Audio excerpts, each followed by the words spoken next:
Marie-Céline, vous êtes aide-soignante à la Polyclinique de l'Ormeau-Pyrénées. Vous participez aujourd'hui à la grande manifestation qui a réuni plus de 1000 personnes dans les rues de Tarbes. Pour quelles raisons avez-vous souhaité vous associer à cette grève ?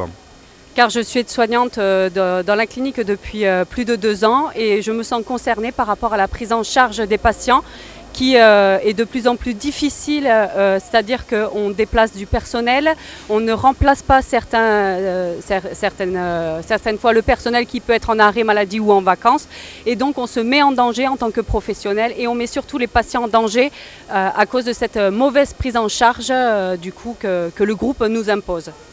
Aujourd'hui, une aide-soignante à la Polyclinique de l'Ormeau, quels sont ses horaires de travail et combien gagne-t-elle ? Si vous voulez, moi je suis de nuit. Donc en gros, on fait 2 nuits de travail de 12 heures, donc on fait 19h30, 7h30 et on a 3 jours de repos. C'est un cycle fixe sur Ormeau-Centre.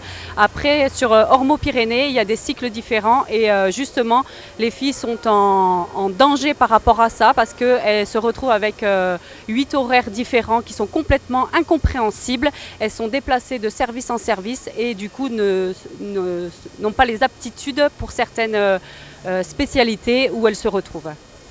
Et pour quel salaire ? Alors moi je touche 1400 € par mois, en gros. La plupart des salaires, notamment du côté des agents de services hospitaliers ou des brancardiers, sont plutôt autour du SMIC. J'ai une collègue par exemple qui est dans la clinique depuis plus de 10 ans qui touche en tant qu'agent de service hospitalier 1230 € par mois. Donc on ne peut pas vivre avec des salaires pareils.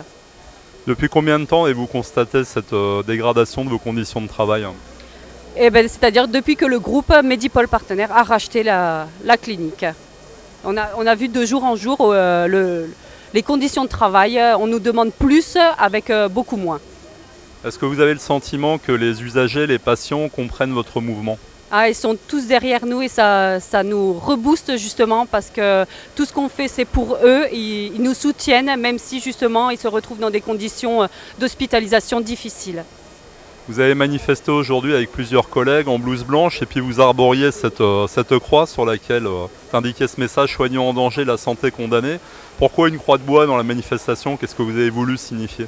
C'était pour choquer un petit peu parce que c'est ce qui va arriver, c'est-à-dire que nous sommes en danger et la santé ou toutes les prises en charge des patients sont vraiment condamnées parce qu'on ne peut plus travailler correctement. Donc c'était vraiment une image pour choquer un petit peu le public.